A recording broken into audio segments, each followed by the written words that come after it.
Today we're going to talk about the flipped classroom. And no, we're not actually going to flip the classroom upside down. Instead, we're going to look at how we can provide direct instruction in a new, unique way. There are three really great sources for information that I'm going to be talking about today. The experts on this are John Bergman, Jerry Overmyer,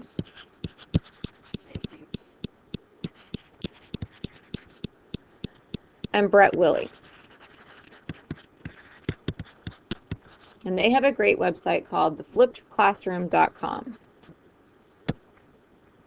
When we talk about what the flipped classroom is, we need to think about our goalpost. And if you'll remember at the beginning of the year, we talked about moving the goalpost and how difficult it is for students to understand where they're supposed to be going and how to be successful. Because in the past, we've moved the goalpost from here to here and then back again. Well now, and please excuse my very simple drawing, the kids with the flipped classroom who receive direct instruction at their own pace on their own time in the evenings know exactly where they're going to take the football and where exactly they need to go in order to be successful. If you think about the way that we received our lectures or our direct instruction in the past, we would sit in our rows, we would face the front, and we would listen to the teacher. But unfortunately, after a while of us feverishly writing our notes, we would start to hear wah, wah, wah, wah, wah, wah, wah, wah, just like Charlie Brown. Well, now, with the flipped classroom idea, kids can go home and on their own time, they can take a look at the videos that teachers create, and they can watch them on their smartphones, their Nooks, Kindles, iPads, laptops, or desktops, essentially anywhere where they can access the World Wide Web, Blackboard, and your video. They can watch the videos. A great time to provide direct instruction is when you know you're going to have slotted notes or things where the kids can take notes and get the direct instruction and then come back and apply it. So how a bill becomes a law? Well, then once they've watched the information, they can come back and they can participate in a mock Congress and actually pass some bills. Or another great idea is for math. The students can learn how to solve problems, figure out X or whatever the case may be, learn new formulas, and then when they come back to school, that's when they do their homework and actually apply the content. So once the kids learn the formulas or understand how a bill becomes a law, they can come back and then they can apply the information. Now, I want to make sure that everybody understands that there are some misconceptions about flipped classrooms. They are not all about videos. We're not replacing teachers with videos. Kids are not going to learn in isolation. Quite opposite. They're going to either learn from their peer tutors, they're going to learn from small groups, they're going to learn one-on-one instruction from the teacher if they need it. Remember, we're talking about helping learners who are struggling all the way to GT. And we're certainly not going to have them staring at a computer screen for the entire lesson.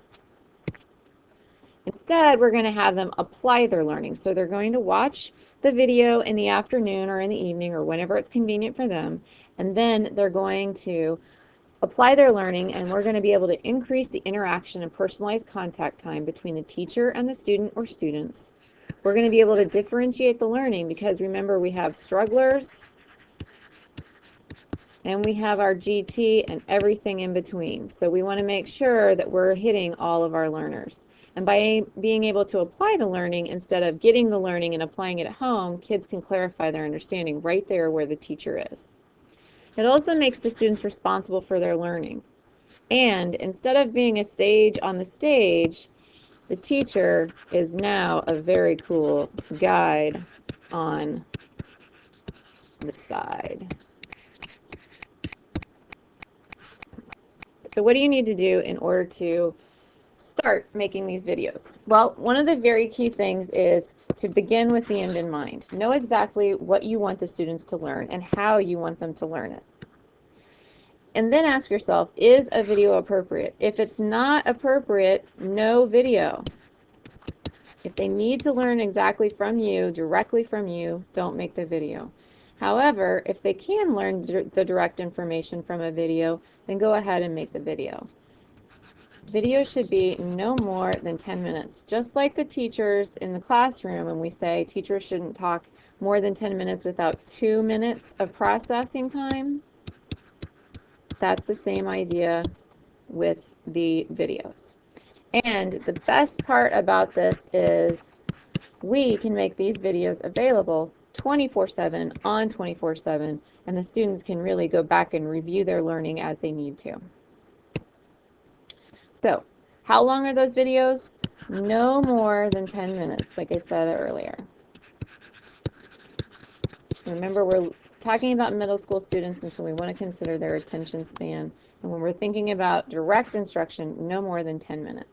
And what happens if they don't watch the video? Well, that's the best part, because we have laptops, netbooks, all kinds of computers in the building. They can watch it in the back of the classroom with the headphones on and then jump right back into the instruction. Another great part of it is if they need to clarify their learning, they can go back, watch what part they need clarified, and then jump back into instruction as well. Or excuse me, go back to applying their learning.